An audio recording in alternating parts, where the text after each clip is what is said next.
In his trembling hands, he held the only thing he had kept from the jungle. Standing 5 feet away, but living in a completely different universe, was Arthur Vance. Elias looked up. His eyes were milky, rimmed with the red irritation of infection and exhaust fumes. He didn't want money. He hadn't asked for a dime all day. He just wanted acknowledgement. Proof that he was still solid matter. Excuse me, sir? Elias's voice was like gravel grinding on glass. Arthur didn't turn. He held up a gloved hand, a stop sign. Not now, I'm working. Just a light, sir? For the cold? Elias held up the dead Zippo. He had a half-smoked cigarette he'd found in the gutter 3 hours ago. He didn't even want to smoke it, really. He just wanted the warmth of the flame near his face. Arthur finally turned. He looked down, not at Elias, but through him. Arthur covered the mouthpiece of his phone. Elias didn't flinch. You don't flinch at words when you've heard mortar rounds land 20 yards away. He just stared at the Zippo in his hand. It ain't about the money, sir, Elias whispered. Just the fire. Arthur laughed, a short, sharp exhalation through his nose. Nothing in this world is free, pal. Not even fire. You want heat? Earn it. You want respect? Buy it. He took a step forward. Not aggressive, but immovable.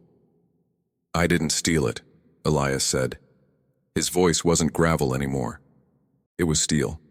I earned it. The price was higher than your watch. Arthur blinked. The shift in tone caught him off guard. He stepped back, nearly tripping over the curb. Get away from me, Arthur muttered, his confidence wavering for the first time. He looked down the street, desperate for his limousine. I'm warning you. You talk about legacy, Elias said, taking another step. He held the lighter out, offering it to Arthur. Not to use, but to see. Read it. I don't want your... Read it, Elias barked. Reluctantly, driven by a fear he couldn't name, Arthur looked down at the battered piece of metal in the homeless man's dirty palm. He squinted against the streetlights. He saw the date, 1967. He saw the location, Dacto, and then he saw the name scratched crudely on the bottom. Arthur's breath hitched in his throat. The world stopped. The noise of the taxis faded into a dull hum. The cold disappeared, replaced by a flush of heat that started in his stomach and raced up to his neck. It wasn't just a name. It was a surname. Vance. Arthur looked up, his eyes wide, searching Elias's face. Really searching it this time. Beneath the grime. Beneath the gray beard. Beneath the scars of 20 years of sleeping on concrete. No, Arthur whispered. His phone slid from his hand and clattered onto the pavement. He didn't even hear it hit the ground. That's impossible. You said I had no legacy, Elias said softly, his thumb brushing the inscription. You're wrong, Artie. You are my legacy. A limousine pulled up to the curb. Black, sleek. A tinted window rolled down. Mr. Vance, the driver called out. We're running late. Arthur didn't move. He couldn't move. He was staring at a ghost. He was staring at the father who had died in a helicopter crash 22 years ago. The father whose life insurance payout had started Arthur's first company. The father whose folded flag sat on the mantel of Arthur's penthouse fireplace. But the man in front of him wasn't a hero in a frame. He was a shivering, broken reality. Elias slowly closed his hand over the lighter. He turned away, shoulders slumping back into the posture of the invisible man. Go on, Artie, Elias whispered, turning his back to the son who didn't recognize him. Go make your deal. It's cold out here. Elias started to walk away, the holes in his boots dragging on the pavement. Arthur stood there. The limo door opened. The warmth of the car's heater spilled out onto the street. Arthur looked at the open car door. Then he looked at the limping figure disappearing into the steam of the city. He took a breath. It tasted like ash. Wait, Arthur croaked, then louder. Wait. Arthur stopped the door with his hand. The metal was cold against his palm, but his blood was boiling. He slammed the car door shut. The heavy thud echoed like a gavel in a silent courtroom. "Mr. Vance," the driver yelled, cracking the window again. "The Japanese team is waiting. This is a $50 million closing." $50 million. Arthur looked at the tinted window. Then he looked at the old man limping away into the steam and the shadows of Fifth Avenue. He didn't answer the driver, he just started running. "Elias!" Arthur screamed. The name tore out of his throat. He hadn't said that name out loud in 20 years. Not since he was a kid standing in a rain-soaked cemetery, saluting a flag that was folded into a triangle. The old man stopped. He didn't turn around. He just slumped against a brick wall, his breath coming in ragged white puffs. Arthur caught up, gasping for air. The cold burned his lungs. He grabbed the old man's shoulder. The fabric of the jacket was rough, greasy, real. He spun him around. Up close, the eyes were the same. They were older, broken, filled with 1,000 nights of sleeping with one eye open. But they were the same eyes that used to check under Arthur's bed for monsters. "You're dead," Arthur whispered, his voice trembling. "I saw the papers. Missing in action. Presumed dead. We buried you." Elias looked down at his boots. He laughed, a dry, rattling sound. "A lot of men died in that valley, Artie. Some of us just forgot to stop breathing." Arthur gripped the old man's arms. "Why? Why did you let us believe it? Mom, she waited. For years. She died waiting." Elias flinched. That hit harder than any bullet. "I came back," Elias said softly. "In '72, I got as far as San Francisco." He pulled his arm free from Arthur's grip and reached into his pocket.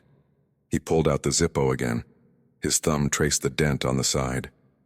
Elias looked up, tears cutting tracks through the grime on his cheeks. "The government, they gave your mother a payout. Life insurance. Survivor's benefits. It was enough to send you to that fancy school. Enough to buy the house."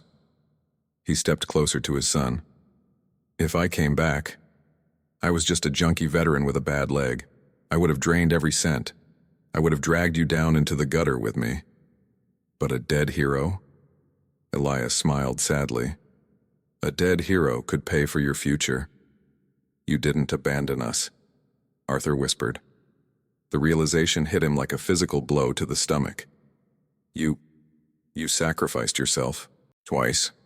Elias shrugged, shivering as the wind picked up. "A father does what he has to do. I watched you, from a distance. I saw you graduate. I saw you cut the ribbon on your first building." He held out the Zippo again. The flame still wouldn't catch.